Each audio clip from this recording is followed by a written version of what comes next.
대한민국 축구 해설의 레전드. 신문선 해설위원이 매불쇼를 찾아주셨습니다. 이거 성대모사 될 것 같은데요?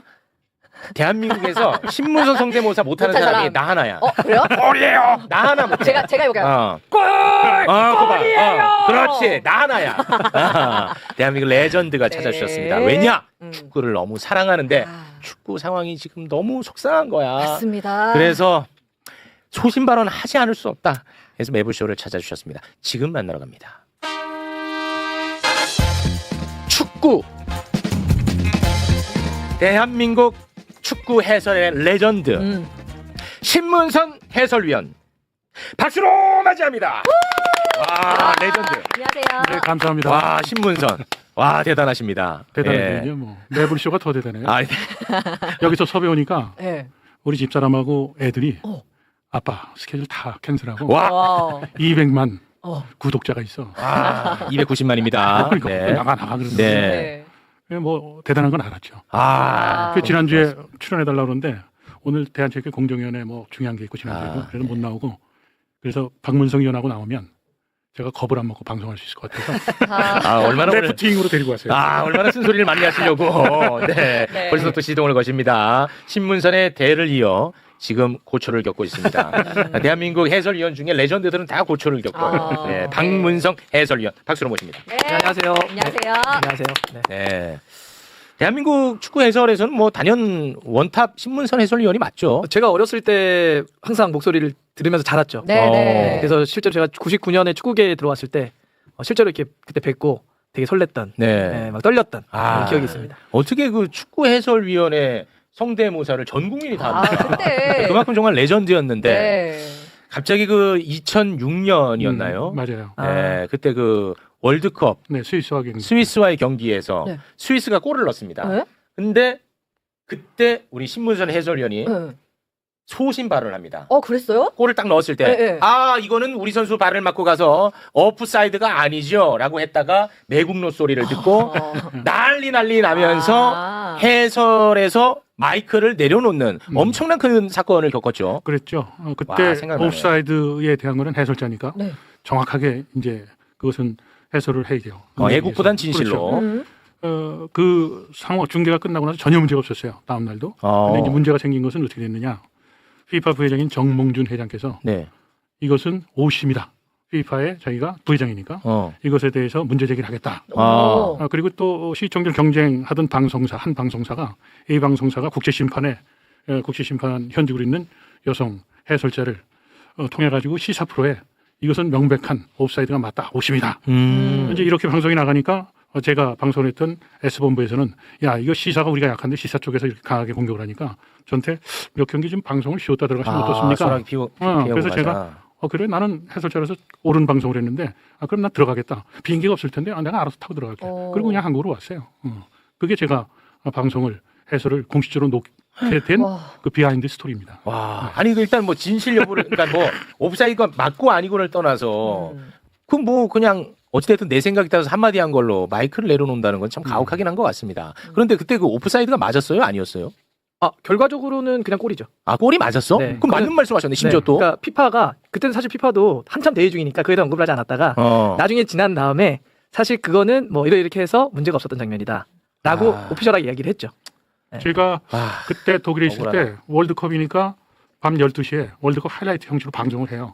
근데 한국하고 스위스 경기 때 그 상황을 놓고 박문성 해설위원 같은 이제 전문가를 출연시켜서 네. 그 슬로 비디오로 그 영상을 보여주고 이것이 왜 옵사이드가 아닌가에 대한 것을 설명을 하고 있었어요. 그러니까 피파에서는 이것은 심판이 잘 봤다. 뭐 그렇게 이제 끝났죠. 그리고 실제적으로 그 심판이 파이널 게임까지도 이제 주심 볼 정도였으니까 오히려 그 상황 자체가 심판으로서는 난해한 것을 명확하게 봤다라고 그런 거죠. 왜냐 부심이 깃발을 들었죠. 옵사이드라고. 근데 이제 축구는 심판 혼자만 레프리만 지금 그 휘슬을 들고 있잖아요. 그러니까 법률적 용어로 그러니까 네가 들었다고 하더라도 내가 정확하게 봤다. 마지막 볼 터치는 한국 수비수 2호죠. 터치를 하고 볼이 굴절돼서 갔으니까 옵사이드 위치에 있던 선수는 그건 옵사이드가 아니다라고 명확하게 이야기를 했던 것이죠. 그 장면이 사실 그 대회가 끝난 다음에 저희가 지도자 교육이나 맞아요. 심판 교육할 때 자료로 쓰이는 자료로 많이 쓰여요? 왜냐하면 이게 얼마나 까다로운지 왜 논쟁거리가 될 수 있는지를 보여주면서 그래서 뭐 이렇다라고 교육 자료로 쓸 정도로 사실 어려운 장면이었는데 그렇게 얘기하신 거죠. 그 소신 발언 한 번 했다가 이렇게 그 오랫동안 피해를 보면 이게 좋은 나라는 아니잖아요. 근데 그때도 저도 방송을 오래 한 여우잖아요. 네. 그래서 이렇게 멘트를 하죠. 국민들은 좀 서운하겠지만 이 상황은 저는 옵사이드가 아니라는 건 그 순간에 알았죠. 아, 네. 네. 그래서 옵사이드가 아니라는 이야기를 하고 느린 그림이 나오면 한국 선수 다리를 맞은 것 같은데 발이 굴절이 돼서 그래서 이야기를 하겠습니다. 제 옆에는 황선홍 해설자가 또 있었어요. 아, 네. 황선홍 해설자는 옵사이드라고 난리를 치고 있고 아나운서도 뭐 난리 치고 있고 그래서 저는 이제 초를 치고 이제 방송을 톤다운 해서 얘기를 하죠. 아 저렇게 돼서 옵사이드가 아닙니다. 자 남은 시간 우리가 열심히 해서 골을 넣어야 됩니다. 자 시청자 여러분 국민 여러분 지금 굉장히 서운한 마음이시긴 하겠지만 심판이 잘못 본 건 없습니다. 이러이러한 상황에 롤에 이렇게 입각해서 옵사이드가 아닙니다. 그렇게 이제 방송을 했더니 아니 우리 그 신문선 해설위원도 속상했겠지. 그래, 이게 속상하죠. 오프사이드 이길 바라겠지. 하지만 그게 진실이 아니니까 그렇게 말할 수가 없는 거야. 그치. 그래가지고 서울에 들어왔어요. 그랬더니 공항에 몇몇 기자들이 와 있다가 저한테 신 의원님 그런 상황이 있어도 똑같이 그렇게 해설하겠습니까? 네. 나한테 그래요. 그래서 뭐라고 하셨어요? 야 축구 우리만 하니? 아. 축구 우리만 하니 그랬어요. 그리고 강변을 띄고 그리고 제가 이제 SBS의 계약 기간이 상당히 남아 있었어요. 그러니까 시청률이 이제 제가 빠지고 나서 떨어지니까 뭐 2층에서 저보고 좀 들어갔으면 좋겠다 그러고 자꾸만 제 기사가 나오기 시작을 하는 거예요. 그러니까 이제 방송 스테이션 이미지가 나빠지니까 전때 고위층이 만나자더니 제발 좀 이제 그만하시고 방송에 좀 복귀를 했으면 좋겠다 그래서 제가 이렇게 얘기를 했죠. 야 내가 계약 기간 남아 있는 게 얼마 남아 있니? 그럼 나 연봉 안 받겠다. 서운했죠 저도. 그리고 얼마나 화가 나요. 그러니까 제가 한강변에 살았으니까 한강을 비가 와도 뛰고 또 연세대학교 뒷산에 안산이라고 있는데 거기 올라가죠. 그럼 지나가는 사람들이 다 이제 옵사이드 다 아닌 것으로 다 인정을 하니까 저한테 어떤 젊은이들은 뛰어오면서 뭐 존경합니다. 억울하겠습니다. 뭐 얘기했는데 그렇게 하고 방송 오랫동안 저는 떠나 있었죠.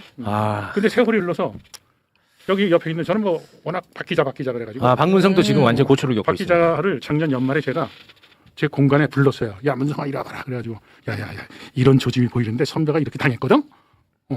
근데 이놈들이 이렇게 하니까 좀 대처를 하자라고 얘기를 했는데 비겁하게 또 박문성한테 총을 쐈죠. 아니 소신 발언을 하면 누가 총을 쏘는 건데요 지금? 네?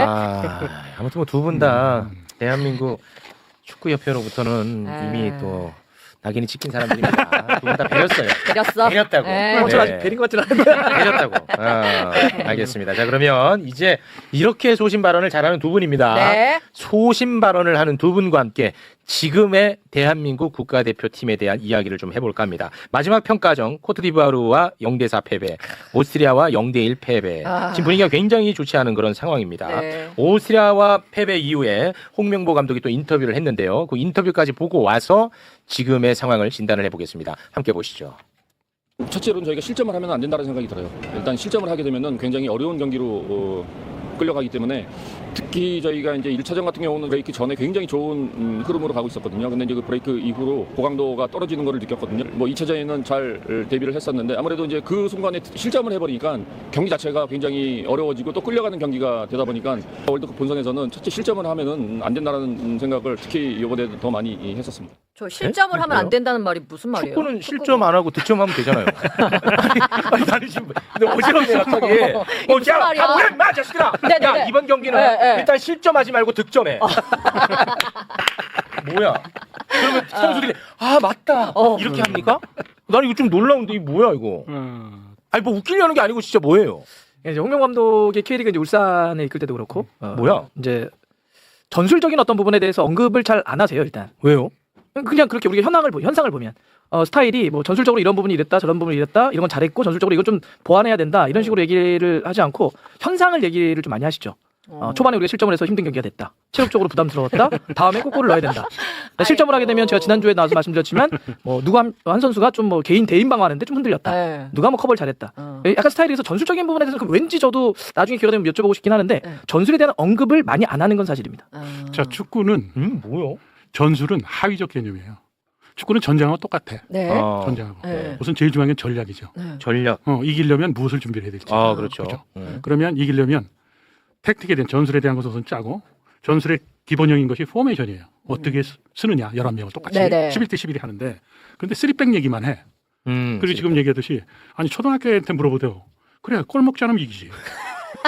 국가대표 감독인데 늘 그런 얘기를 해요. 어. 그러니까 제가 지난번에 쓴소리를 한 것이 공부를 안 했으니 네. 자 최종 지금 본고사에 앞서서 모의고사 시험을 보러 갔는데 네. 자 그러면 지난번에 코트디부아르는 우리가 승점 3점을 벌어서 32강에 올라갈 수 있는 중요한 타겟이에요. 그럼 이길 수 있는 전략을 짰어야지. 그렇죠. 네. 그리고 이길 수 있는 포메이션을 가동하고 그리고 그 포메이션에 따라서 손흥민에 대한 역할 뭐 이런 것들을 전술적으로 이것을 숙지를 하고 축구 팬들이나 그렇처럼 미디어를 통해서 전달되는 중간 매체니까 그걸 전달을 해야 되는데 저런 얘기를 하니까 축구에 대한 이것이 정말로 시험 공부를 했는가? 네. 거기에 대한 퀘션 마크가 계속 붙었어요. 근데 그것이 어제 밤인가 내가 잘라고 그랬더니 달순에서 그거에 대한 답을 전해 주더라고. 그 스페인 코치가 갑자기 등장을 하고. 포르투갈. 포르투갈 참. 네. 포르투갈에. 네, 포르투갈 그 코치가 전술에 대한 것은 내 몫이다. 뭐 이렇게 얘기를 하니까. 네. 마지막 지금 아까 우리 달순에서도 얘기했듯이 그 부분에 대해서 물어보고 싶은데 물어볼 필요 없이 확인이 된 거예요. 이 아로소 코치인가요? 네, 맞습니다. 그럼 이 사람이 그 뭐 전략 전술을 다 짜고 그 홍명보는 건 뭐예요? 근데 일단 오늘 오전에 축구협회에서 해명을 했기 때문에 아로소 코치가 인터뷰에 대해서 좀 말씀을 좀 드려야 될 것 같아요. 예, 이거 제가 못 봐가지고. 지금 들으시는 분들은 이게 무슨 소리지라고 할 수 네. 있으니까. 저 아로소 코치가 우리나라 국가대표팀에서 홍명보 감독 아래에서 전술 코치로 보좌하고 있는 사람입니다. 전술 네, 코치. 보좌. 처음에 이제 선임될 때 홍명보 감독이 전술적으로 좀 사람이 필요하다. 뭐 사실 그리고 실제로 밖에서 볼 때도 홍명보 감독이 전술적으로는 좀 약한 부분이 있지 않냐는 지적도 있었고 네. 또 홍명보 감독도 원했고 축구협회도 그렇게 하기로 해서 포르투갈에서 저 코치를 전술 코치로 데려옵니다. 근데 저 코치가 이제 얼마 전에 인터뷰를 포르투갈 언론과 해요. 핵심은 이겁니다. 홍명보 감독은 그냥 얼굴이다. 표현이 그렇게 나와요 기사에. 네. 홍명보 감독은 얼굴이고 내가 현장 감독이다. 말을 좀 과하겠네. 네, 그러니까 그러면서 축구협회가 나에게 접근해 올 때 그 상황을 설명을 하면서 네가 전술 짜라. 네가 실행을 해라. 라고 얘기했고 그래서 나는 이런 포메이션 저런 포메이션을 막 해서 내가 하고 있어. 라고 된 거죠. 그래서 사실 이게 주말에 난리가 났어요. 축구 쪽에는. 사실 그렇잖아요. 충격인데? 되게 편한 말로 하면 홍명보 감독은 바지 사장이고요. 네. 제가 실질적인 사장이에요. 이 얘기를 한 거예요. 네. 그러니까 협회가 발칵 어제 밤부터 뒤집어진 겁니다. 그래서 오늘 오전에 월요일이 시작하자마자 미디어를 통해서 저거 아로소 코치에게 물어봤더니 인터뷰를 했는데 와전됐대. 저런 표현까지 쓰지 않았는데 저 포르투갈 미디어가 너무 표현을 좀 극단적으로 쓴 거예요. 과하게 썼다. 네, 그러면서 저 기사 삭제 요청했고 문제가 더 심각하게 될 경우 법적 조치까지 할 거야 라고 하는 게 지금까지 상황입니다. 상황 자체는. 거기에 이제 부연 설명을 하면 자 기자회견할 때 골을 먹지 말라고 얘기를 하잖아요. 그리고 이제는 축구가 이번 월드컵 때 4쿼터제로 하잖아요. 네. 전반전 22분 지나면 3분을 네. 물도 먹고 그리고 작전을 소화할 수 있는 시간으로 활용할 수 있는 네. 그 룰이 적용이 되잖아요. 네. 그때 중계방송을 할 때 제가 유튜브로 이제 생방송을 하니까 그때 보면 카메라가 홍명보 감독을 잡으면 상대팀 감독은 나와서 선수들에게 작전에 대한 거, 포메이션에 대한 거 뭐 이것을 뭐 액션을 하면서 하잖아요. 근데 홍명보 감독은 멀뚱멀뚱해요. 네. 그것이 한두 번이 아니었어요. 그래. 그러니까 전술 코치는 누군가? 그럼 얼굴 마담인가? 뭐 이런 얘기들이 사실은 이제 확인이 되는 거죠. 그러니까 뭐 축구협회 입장에서 본다면 나 같으면 제가 축구협회 행정적인 책임을 지는 사람 같으면 자 아주 정공법으로 나가겠어요. 자 이 사람은 전술 코치를 우리가 쓰고 있고 근데 표현의 부분에서는 좀 과하긴 했어도 뭐 이렇게 저는 정당하게 나갈 텐데 이제는 거기에 대해서 자칫 저게 문제가 있다면 뭐 법적인 조치를 취하겠다라고 지금 얘기를 하니 네. 이게 축구 팬들이나 국민들이 뭐라고 생각할까요? 축구는 지금 사실은 이제 한국이 벌써 3위로 떨어졌어요. 3위로. 3유로 떨어졌어요. 아시아 3위. 아시아 우리가 호랑이라고 하지 않았어요? 아시아 호랑이였어요. 맨날 우리 아시아 호랑이에요. 맨날 그러셨잖아요. 그땐 그랬죠. 근데 지금은 왜 3위냐? 아침에서 한국의 프로팀들이 지금 작년에는 광주가 8강에 그래도 유일하게 한 팀이 올라갔었어요. 근데 이번에 한국 프로팀들은 다 8강도 못 올라가고 다 떨어진 거예요. 근데 이 현상이 최근뿐이 아니라 뭐 일본한테는 늘상 져온 것이 이제 사실이고 그리고 이번 월드컵에 나가는데도 공부를 안 한 것이 흔적이 지금 곳곳에서 발견이 되고 있는 거예요. 네. 아니, 전문가가 봤을 때 진짜 이번에 공부 안 한 게 티가 정말 티가 많이, 나죠. 많이 나요. 제가 그 제시를 해드릴게요. 예. 우리가 대학을 가려면 그 예를 들어 시험을 보잖아요. 수능을. 네. 그러면 국어만 봅니까? 여러 과목을 보잖아요. 그렇습니다. 그럼 한국 축구에 아까도 얘기했지만 경기력을 할 때는 전략이 있어야 되고 전술적인 부분이 있잖아요. 네. 그럼 전술적인 부분에서 이제 시스템을 얘기를 해요. 수비 시스템. 우리가 지금 얘기하는 3백 시스템. 3백 갑니다. 수비에 대한 3백. 네. 그다음에 미드필더에 예를 들어서 3-5-1을 쓰면 5명의 미드필더가 있어요. 그것을 세분화하면 삼각형으로 세우면 공격형 어태킹 미드필더가 있고 그다음에 2명이 필터형으로 걸러주는 선수가 있고 좌우측에 윙백을 보는 선수들이 있죠. 그리고 공격에는 손흥민 선수를 놓거나 그다음 그 밑에 이재성 선수를 놓고 황희찬을 놓거나 뭐 이렇게 해서 공격을 이제 삼각편들을 하는데 네. 한국 팀은 홍명보 감독이 최근에 경기할 때 공격에 대한 얘기를 한 것이 한 문장도 없습니다. 그래요? 네, 아까 수비만 얘기하잖아요. 그러면 이제 손흥민 선수에 대해서 팬들은 오해하는 부분도 있겠죠. 손흥민을 왜 저렇게 홀드하는가? 그리고 손흥민은 왜 저 한국 대표팀에서 아직 전술적으로 굉장히 중요한 선수인데 손흥민에게 기회를 주장을 왜 또 뭐 저거 흔들고 뭐 이러느냐라고 그렇게 화난 팬들이 많잖아요. 네. 손흥민 선수는 지금 뭐 에이징 커브라는 얘기를 자꾸만 하는데 산토스 감독 지금 늙었다는 거죠. 근데 이제 손흥민 선수에 대해서 뭐라고 얘기를 했냐면 야 손흥민이가 로봇이냐? 손흥민이 기계냐? 그리고 손흥민이가 수비 능력에 대해서 체력적으로 예를 들어서 떨어졌다고 한다면 그것을 공격의 전술적으로 수비에 가담하는 것을 줄여주는 전술을 만들면 되죠. 그렇지. 그렇죠. 운동 에너지를 저축을 해놨다가 손흥민한테 가장 중요한 건 뭐죠? 골을 넣는 거 아닙니까? 그렇죠. 근데 골을 넣는 역할을 주면 되는데 손흥민 선수가 대표팀한테 그 경기할 때 보면 3백을 놓고 5백으로 전환이 됐는데도 상대가 볼을 갖고 들어오면 손흥민이 하프라인 밑으로 내려와서 풀 스피드로 내려오는 장면이 몇 장면이 제작돼요. 그러면 저렇게 해서 우리가 이겨서 정말로 32강 가고 16강 가고자 하는 전략이 있는가? 전문가는 당연히 그 문제에 대한 문제 제기를 하죠. 손흥민 그 늙었다는 말 하면 안 됩니다. 어제 그 미국 리그에서 어시스트 한 경기에 4개인가 하지 않았습니까? 살아있네. 한골도 자책골도 손흥민이가 손흥민 골입니다. 그것도 그렇죠. 사실. 그러니까 5개 모든 골에 관여를 한 거예요. 그렇습니다. 그래서 산토스 감독이 홍명보 감독에게 과외 공부를 시켜준 거예요. 손흥민은 이렇게 써야 돼. 그러니까 이게 써야지. 사실 생각해보면 좀 되게 웃기다는 생각도 들어요. 이 상황이 손흥민에 대해서 얘기할 때 네. 만약에 우리가 월드컵에서 만나야 될 팀들이 있지 않습니까? 멕시코, 남아공, 체코 이런 팀에 프리미어리그에 득점왕을 했던 선수가 4년 전에 있어요. 그러면 우리는 어떻게 당연히 경계하죠. 네. 당연히 막 고민합니다. 무섭지. 걱정합니다. 네. 그러면 그 대표팀은 그 선수를 뭐 어떻게 고민할까? 만약에 좀 나이가 좀 있다고 하더라도 그러겠죠. 이 득점왕을 차지했던 선수를 우리는 어떻게 쓸 거지? 어떻게 쓸까를 고민하지. 이 선수가 지금 이러니까 야 뭐 쓰지 마라 이렇게 고민 안 한다고요. 그렇습니다. 축구에서는 특히나 공격수는 서 있는 것만으로도 존재만으로도 상당히 부담을 주는 선수들이 있습니다. 그렇죠. 실제로 수비수가 그 선수에게 딸려가거든요. 그럼 다른 공간을 먹는 거죠. 그렇지. 그러니까 손흥민에 대해서 얘기할 때는 손흥민이 요즘 최근에 이걸 못해? 못할 수도 있죠. 이게 다 잘합니까? 근데 이런 거죠. 야, 손흥민이 이렇게 써야지. 어떻게 쓰는 게 제일 좋아? 를 답을 줘야죠. 그렇지. 어떻게 쓰냐로 토론을 해야지 안 좋은 점을 자꾸 부각시켜서 뭐 어쩌라고. 어쩌라고. 저 어쩌라고. 지금 손흥민에 대한 이런 해법을 어느 매체에서도 감독이 입을 통해서 얘기가 되느냐는 거죠. 거꾸로 묻는 거예요. 야, 월드컵에 나가는데 3백 시스템이 그게 축구의 전부니? 그럼 우리가 32강을 가려면 승점 계산하면 최소한 1승은 해야 되고 한 경기 비기면 안정적으로 올라가겠죠. 근데 코트디부아르랑 경기할 때 그러면 제가 감독이라면 전략을 짠다면 이기는 경기를 해야죠. 네. 그럼 5백 쓰지 말아야죠. 근데 5백을 놔요. 그리고 그 수비를 강화하는 쪽으로 하니까 손흥민은 볼이 안 오죠. 볼이 오면 뒤에 있는 선수들이 와서 오는데 시간이 걸리니까 고립이 되죠. 그리고 우리가 공격권을 가졌어. 공격권을 가지면 뒤에서 횡패스, 백패스, 횡패스. 그럼 기록상으로는 볼터치 수가 많이 늘어나요. 그리고 그 볼터치 수가 늘어나면 점유율이 높아졌다고 얘기를 해요. 그것이 지난번에 동아시아 대회 때 일본한테 우리가 1대0으로 졌잖아요. 홈에서. 그때도 우리는 졌지만 점유율에서 우리가 앞섰다. 그러니 축구 전문가인 시각에서 본다면 이걸 뭐라고 얘기를 할까요? 지금 그렇게 준비를 하고 있는 거예요. 아니 아무리 그래도 우리가 이제 원래 월드컵은 16강 진출하느냐 못하느냐 뭐 이 싸움이었는데 지금 이제 진출 국가가 좀 굉장히 많아져서 48개 팀이니까 32강에 이제 올라가느냐. 여기 이제 첫 번째 관문인데 32강은 가겠지. 저도 사실 32강은 간다고 생각합니다. 그러니까 이게 저는 요 얘기는 좀 전제로 얘기 드리고 싶은데 지금 축구협회나 대표팀을 향한, 그러니까 엄밀히 얘기하면 감독을 향한 약간 불만이나 못 믿어움이나 비판이 있어서 그런 거지. 그래서 우리 대표팀의 실제 실력보다 우리가 좀 낮춰보는 게 있어요. 우리 대표팀 그렇게 축구 못하는 거 아닙니다. 우리 선수들 뛰어난 선수들 많아요. 뛰어나죠. 외부에서 이렇게 보더라도 기본적으로 우리가 조별리그를 통과를 못한다 이렇게 보는데 많지 않습니다. 네. 이번 월드컵은 기본적으로 조 3위까지도 해서 조별리그 통과 가능해요.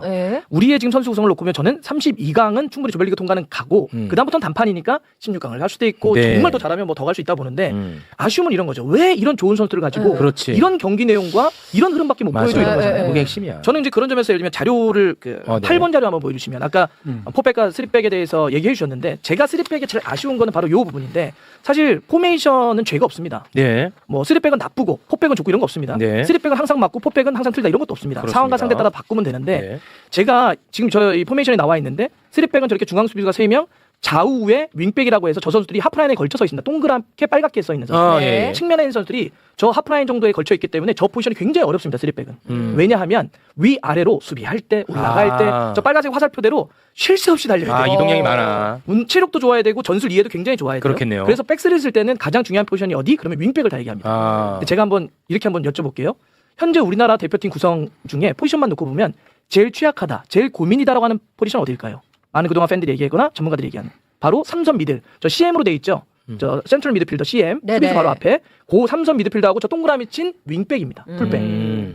자, 우리 대표팀이 가장 취약한 게 바로 저 측면 수비수인데 저 측면 수비수가 가장 중요한 우리 전술을 선택하고 있는 거예요. 그건 좀 이상하다. 그리고 또 하나 이 3, 4, 2를 쓰게 될 때 제가 파란색으로 동그라미 치는 데가 지금 공격 라인 3명을 둘 수 있습니다. 이 포메이션에서. 자, 3백을 쓰게 되면 공격을 최대 저렇게 한 3명 정도 물론 윙백까지 올라가면 더 쓸 수는 있지만 기본적으로 공격수를 배치할 수 있는 건 3명밖에 못 써요. 제가 이렇게 또 질문을 던져볼게요. 우리 대표팀에서 아까 취약한 포지션은 3선 미드라고 측면이라고 했는데 가장 좋은데 야 이거는 어디 나가도 안 빠져. 이 선수들 자원이 차고 넘쳐. 어디죠? 저 파란색. 그죠, 파란. 네. 손흥민이야. 손흥민, 황희찬, 이재성, 이강인, 배준호, 엄지성, 양현준 셀 수 없을 정도로 많아요. 네. 좋아. 우리가 가장 많이 갖고 있고 많은 좋은 선수들을 갖고 있는 포지션은 별로 못 쓰는 포메이션이고요. 그래요 또. 우리가 가장 약한 포지션은 또 가장 중요한 포메이션입니다. 왜 이런 걸 쓰지? 왜 우리 중요한 공격수들을 그래서 그 많은 선수들 중에 손흥민 빼야 돼? 오영규 빼야 돼?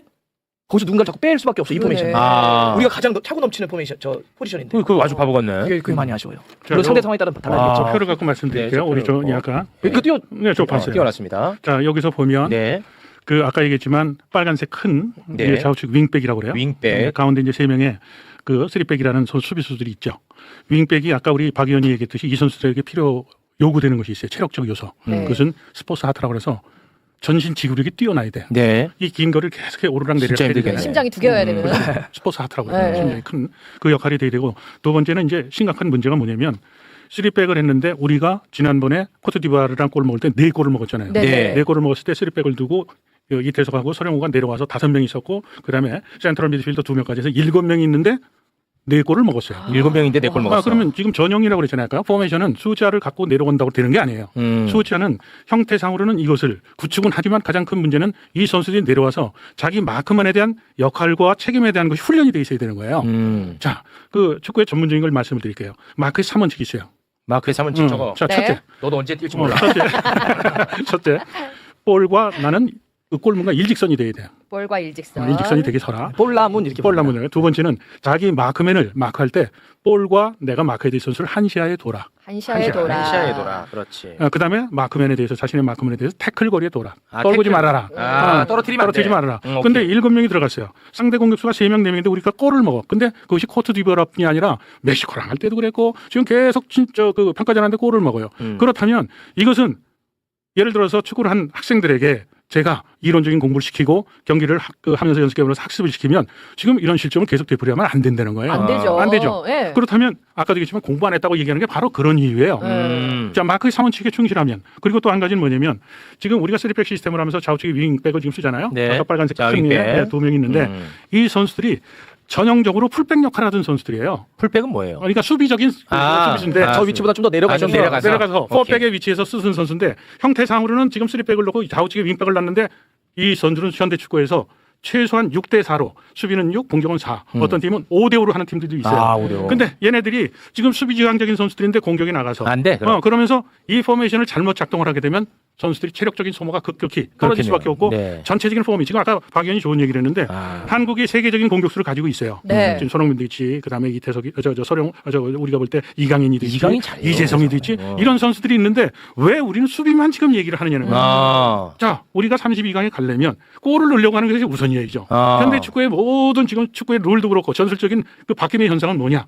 공격적인 것에 지금 유리한 그 판정을 해주고 있어요. 그렇다면 지금 홍명보 감독이 갖고 있는 그 전술적인 어떤 철학 그리고 지금 훈련시키고 있는 결과물이 게임에 대한 결과인데 그런 부분에 대해서 이것이 대표팀에 대해서 후한 점수를 준 수 있는 거예요. 그러면은 자 오랜 동안 축구를 사랑하고 축구 해설을 한 두 분은 도저히 이해할 수 없습니다. 지금 이 상황을 왜 그 바보가 아니어서 왜 이렇게 계속 실패하는 길을 간다고 보시는 거예요? 앞서도 얘기를 했지만 감독은 네. 우선 전략적 그 수립을 할 수 있어야 돼요. 능력. 그래서 능력이 프로팀의 부족하다. 감독이나 대표팀의 감독을 하려면 국제축구연맹에서 전 세계가 통일된 그 학습의 툴을 만들었어요. P급 라이센스라고 해서 한국에서 대표팀을 맡거나 프로팀을 맡으려면 우선 지금 얘기했던 경기 분석이나 시스템이나 이런 부분에서 학습을 시켜요. 심지어는 컴퓨터를 갖고 그 가상 게임도 할 수 있는 정도의 수준의 학습을 시키는데 그 부분에 학습 과정이 부실했다는 것이죠. 그럼 좀 특혜가 있었죠. 조금 특혜까지 단어 나옵니다. 이거는 아주 센 단어 나온 겁니다. 네. 우리 지도자가 예를 들어서 세다, 이거 말하면. 2급이든 이런 과정을 가려면 일정 기간에 지도자로서 현장에 있어야 되는 기간이 있고 그다음에 그 코스속을 밟아서 그다음에 시험을 보고 그래서 그 과정들을 거쳐야 되는데 홍명보 감독은 대표팀 은퇴하자마자 앞으로 국가대표팀에 가담을 했고 뭐 그러면서 공부할 수 있는 시간적인 여유가 없었던 거예요. 그럼 제가 거칠게 이제 좀 질문하겠습니다. 홍명보 감독이 국가대표 감독으로서 실력을 갖추고 있지 않음에도 불구하고 네. 이번에 2번이나 기회를 받은 것은 왜 그렇다고 보십니까? 축구협회의 행정에 사실은 무능이죠. 정몽규 무능하다 나갑니다. 네, 3개 나갑니다 오늘. 정몽규 네. 무능하다. 자, 만약에 와. 일본 축구협회의 회장은 월드컵에 출전했던 축구 선수 출신이에요. J리그의 그 CEO도 일본의 J리그에서 200경기 이상 출전한 축구 선수 출신이에요. 아 일본 협회 일본. 회장은 그 네. 축구 선수 출신이에요. 축구 선수 출신들이요. 오. 그렇다면 축구 감독을 선택할 때 가장 중요한 것은 그 감독의 능력에 대한 것을 검증을 할 수 있는 안목이 그렇죠, 있어. 안목이 있죠. 어. 근데 지금 한국의 축구에는 카르텔이 엄연히 존재하고 있는 거 다 아시잖아요. 카르텔 나왔다. 야 카르텔. 이러면 다시는 복귀 못하신다. 카르텔 나왔다. 카르텔이 특혜 나오고 네. 무능 나오고 카르텔 나오면 다시는 복귀 못해. 자, 전 여기서 약간 거리를 두고 싶네요. 카르텔 계속해 주세요. 자, 94년에 그 정몽준 회장이 대한축구협회를 맡죠. 네. 김우중 회장이 축구협회를 이끌다가 회장이 바뀌면서 정몽준 집행부가 들어선 지가 지금 30년이 넘었어요. 중간에 조중현 축구인 출신의 회장을 징검다리를 했지만 그것도 정몽준 사람이죠. 그리고 정몽규 회장이 12년을 했고 지금 이제 13년째 며칠 전에 1주년 기념하면서 5경기 이상을 할 거다라고 얘기를 했던 정몽규 회장이 지금 13년을 하고 있으니까 13년째요. 와. 지금 엄청난 시간을 오랫동안 축구협회가 30년 넘게 하면서 축구의 그 어떻게 보면 축구인들의 꿈은 국가대표팀 감독이 되는 건데 그 자리를 자기네 카르텔에 있는 중심적 인물을 쓰는 그 문제가 이렇게 국민적인 저항과 지금 이런 문제가 있는 거죠. 거기다 크린스만 감독 알잖아요. 네. 클린스만. 협회 조직에서 제가 옛날에 협회에서 일을 할 때 일이라는 건 뭐 비상근이었었죠. 기술위원을 했는데 그때는 국가대표팀 감독을 선발하는 기구는 기술위원이었었어요. 그러면 기술위원회에서 국가대표팀 감독을 선임하면 이미 끝난 겁니다. 이 자리는 그냥 의례적인 그냥 통과 의례. 네네. 근데 어느 날 갑자기 정몽규 회장이 회장이 되고 나서 어. 기술위원회를 해체를 하고 전력강화위원회를 만들고 음. 그 전력강화위원회에서 국가대표팀 감독을 추천케 해요. 네. 그리고 추천을 한 것을 회장이 결정을 하는 그 구도로 바꿨죠. 음. 그러면서 크린스만 감독을 탑다운 방식으로 정몽규 회장이 선정한 것은 이미 문체부에서 특정감사에서 밝혀진 사실관계거든요. 그래서 크린스만 감독의 뭐 리더십이라든가 그다음에 코칭 능력이라든가 이런 문제가 돼가지고 중도 해제하지 않았습니까? 그리고 했던 것이 홍명보 감독인데 홍명보 감독도 전력강화위원회에서 이런 절차적인 이런 과정에서 투명하고 그리고 공정하지 않은 절차를 거치면서 결국은 대표팀에 대한 경쟁력이나 이런 것이 떨어졌다. 그러니까 홍명보 감독의 그 능력 이전에 적정한 인력을 적정한 감독을 선정하지 못했던 그 문제가 지금 한국 축구의 지금 딜레마에 빠지는 정몽규야. 원인이었죠. 그러니까 저도 지금 말씀에 전적으로 동감을 하는 게, 그러니까 사실 너무 속상해요. 그러니까 우리가 다른 건 모르겠지만 축구협회가 일을 못한다는 건 다 공감하는 것 같아요. 네. 안과 밖이 다 공감하는 것 같아요. 네. 가끔씩은 엉망이라는 생각이 들 때가 있는데 제가 아까 아로소 코치의 그 인터뷰 해명에 대해서 말씀드렸잖아요. 네. 이거 너무 웃긴 거예요, 사실. 그 문제가 되니까 홍명보 감독은 사실 바지야, 내가 감독이야 이렇게 이제 이야기했는데. 네네. 오늘 아침에 해명을 하면서 아로스 코치가 그렇게 얘기했잖아요. 저 표현이 왜곡됐어. 저건 너무 저쪽에서 보니까 미디어가 너무 좀 심하게 썼어. 나 저거 아니야. 나 기사 삭제 요청했어. 이렇게 얘기했단 말이죠. 네. 내용을 한번 보세요. 내용. 자, 표현은 그냥 받아들일게요. 왜곡됐다고 받아들일게요. 네. 얼굴이다 뭐 이런 표현들. 내용은 왜곡될 수 없잖아요. 음. 전술적인 우리 대표팀이 월드컵 본선에서 어떻게 쓸 거라는 게 다 나옵니다. 우리가 왜 3백을 쓰는지 지금. 우리가 왼쪽 윙백이 약하니까 풀백이 약하니까 지금 3백을 쓸 수밖에 없어. 우리가 이게 월드컵 본선에서 우리 메인 플랜이야. 우리가 어디가 뭐 어디 예를 들면 이선이 어때? 어디가 이걸 다 공개해요. 핵심이 이거예요. 그러니까 실제로 뭐 어느 나라의 국가대표팀이나 프로팀도 감독이 그런 역할을 하는 사람들이 있어요. 난 총괄할게. 그다음에 수비 전술, 공격 전술, 뭐 세트피스 전술 이런 거는 각자 분업시킬 수 있어요.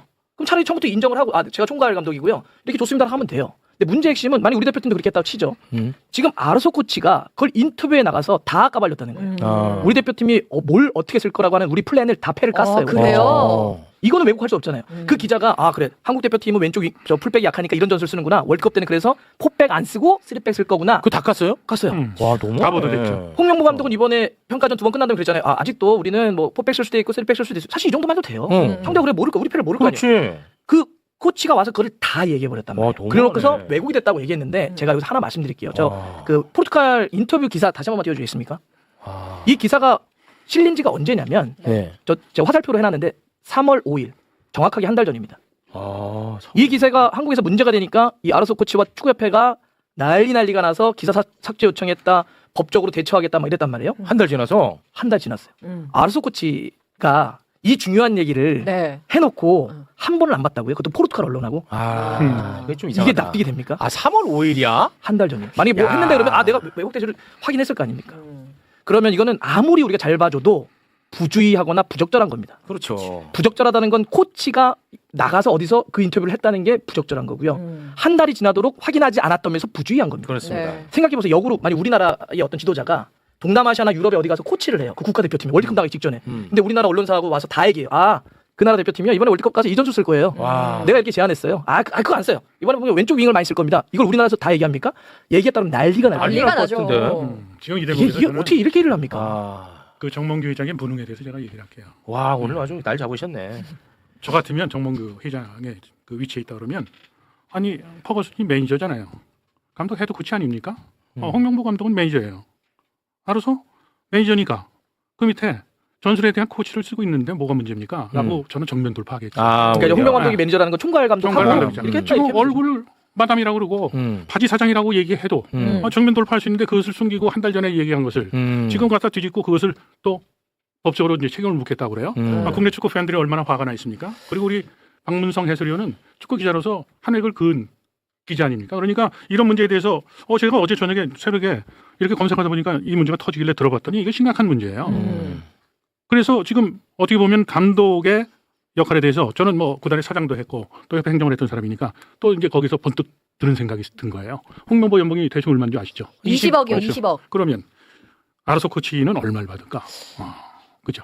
자기가 바지 사장이고 홍명보는 자기가 수석 코치고 모든 전술 그리고 훈련 프로그램 이것을 자기가 얘기를 한다고 그러는데 그러면 지난번에 크린스만 데려가가지고 코칭 스태프까지 해서 어림잡아서 100억 정도의 손실이 있는데 그 돈은 그러면 누가 냈어요? 정몽규가 냈어요? 자기가 잘못했는데도 불구하고 축구협회 예산이 들어갔죠. 네. 축구협회 예산이 1년에 영업수익이 한 1,000억밖에 되지는 않습니다. 네. 거기에 정부의 지원금이 약 한 2, 300억, 300억 정도가 되거든요. 세금이 들어가요? 아니 정부에서 주는 그 기금이 있어요. 축구협회 지원해주는. 그 세금일 거 아니에요. 아니 그건 국민들이 낸 세금이지. 네, 그렇잖아요. 그렇게 해서 돌아가는 거죠. 네. 이제 그러면 그 손실에 대한 부분을 이제 생각했을 때 이번에 월드컵의 결과가 어떻게 나오든 네. 축구협회 행정을 잘못한 사람들의 일로 인해서 몇백억의 지금 손실이 발생될 수 있는 그런 심각한 문제가 있다는 거예요. 그러니까 지금 국민들은 아까 우리 박 의원 얘기했듯이 전술적인 것이 노출이 되고 그다음에 정보라는 것이 또 이렇게 공개돼서 거기서 오는 손실도 있지만 더 큰 것은 축구협회에 대한 브랜드 가치가 이제는 국민들이 뭐라고 하냐면 불량품이다. 불량품 공장이다. 네. 그리고 거기 있는 그 CEO는 누군지 불량품 만드는 공장장이다 이런 거죠. 네. 축구 정몽규 회장이 이번에 4번째 회장이 된 겁니다. 12년 동안 하고 13년 한 거거든요.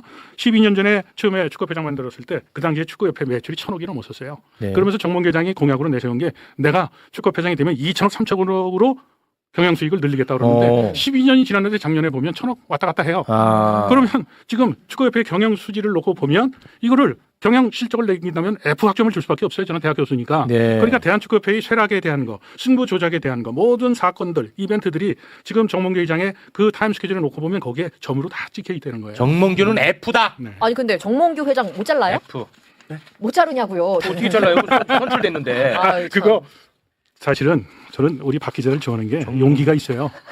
국감에 나가서 네. 그거 누가 그렇게 얘기를 하겠습니까? 그 얘기하지 마요. 아유. 그거 되게 많이 하고 있어요. 그래가지고 진짜 왜요? 네네네. 그렇게 했는데 국회의원들이 네. 난리 쳤는데도 네, 그래도 그죠? 안 되더라고. 되는데. 네. 네. 정몽규 F, 홍명보는 뭐예요? D예요, F예요? 지금 홍명보는 시험이 마지막 시험이 남았어요. 남아 있으니까 아직 저는 홍명 감독 응원해줬으면 좋겠어요. 일단. 응원을 합니다, 네. 사람들이. 네. 저도 합니다. 끝나고 나서 예, 얘기했잖아요. 끝나고 그때 가서 점수를 제가 공개하겠습니다. 그렇게 정리하도록 하겠습니다. 네. 이번에 뭐 항상 우리 박문성 해설위원이 얘기를 한 게 있어요. 네. 이번에 우리 월드컵 대표팀이 우승을 하더라도 잘못된 건 잘못된 걸로 그대로 남는 것이다라는 이야기를 수없이 했습니다. 네.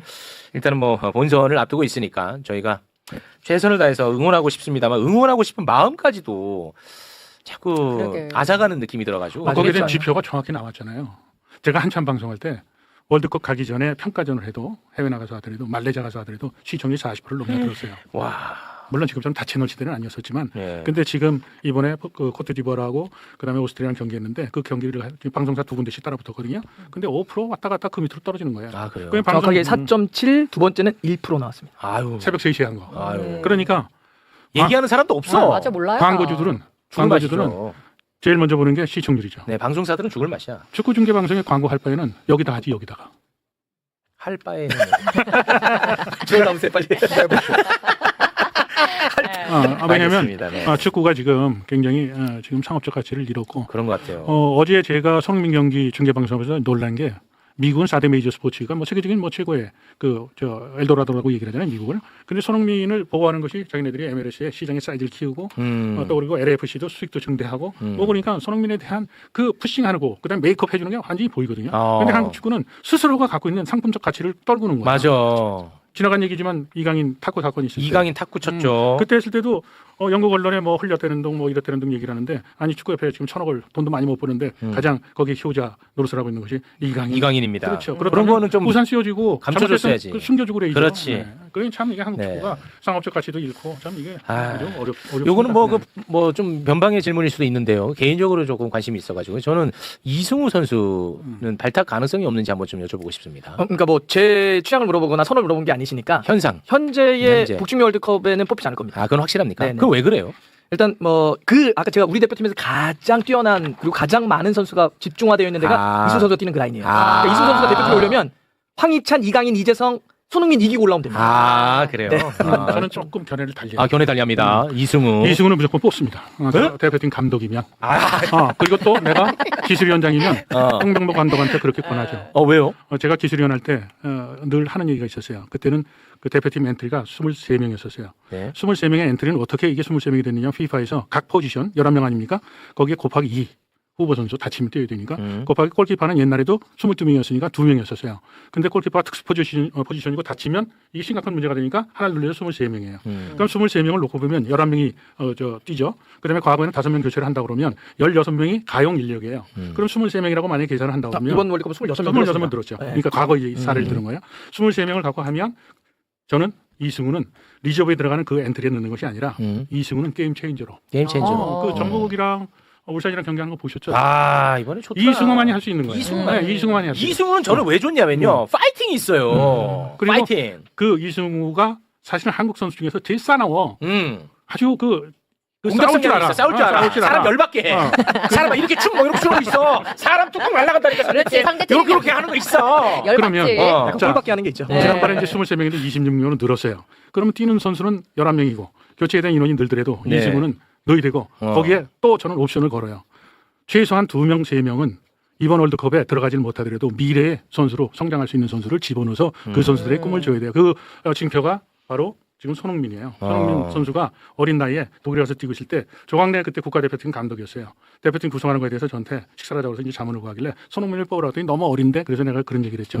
손흥민은 어린 게 아니라 그 선수가 국가대표팀 선발돼서 벤치에 앉아있는 우리가 벤치 호모라고 그래요. 벤치를 데우는 후보. 그래더라도 그 선수에는 꿈이 된다라고 해서 그 손흥민 선수를 뽑았었어요. 또 그 전에 98년 프랑스 월드컵 때 이동국이 있었고 고정수가 있었잖아요. 네. 우리가 그때 2차례 경기를 해서 탈락을 했잖아요. 네덜란드 지고 나서 탈락했을 때 MBC 제가 1번 그때 방송을 중계하면서 그걸 했는데 녹화를 갔더니 그 두 선수가 천진난만하게 이 아이스크림 바 그걸 먹으면서 한국에 전화를 하고 있었어요. 네. 그것이 터져가지고 월드컵에서 감독도 베꼈지 그리고 예선 탈락했지. 근데 한국에 오니까 이동국 고정수 때문에 프로축구가 그냥 난리가 난 거예요. 그래서 지금 23명이었을 때도 그러한 전략을 갖고 얘기를 했는데 지금 26명으로 늘었다 그러면 이승우 선수를 포함해서 어린 선수에게도 기회를 주는 것이 좋죠. 네, 알겠습니다. 자, 시간이 좀 너무 많이 올라가지고요. 네. 오늘은 여기에서 마무리를 짓도록 하겠습니다. 네.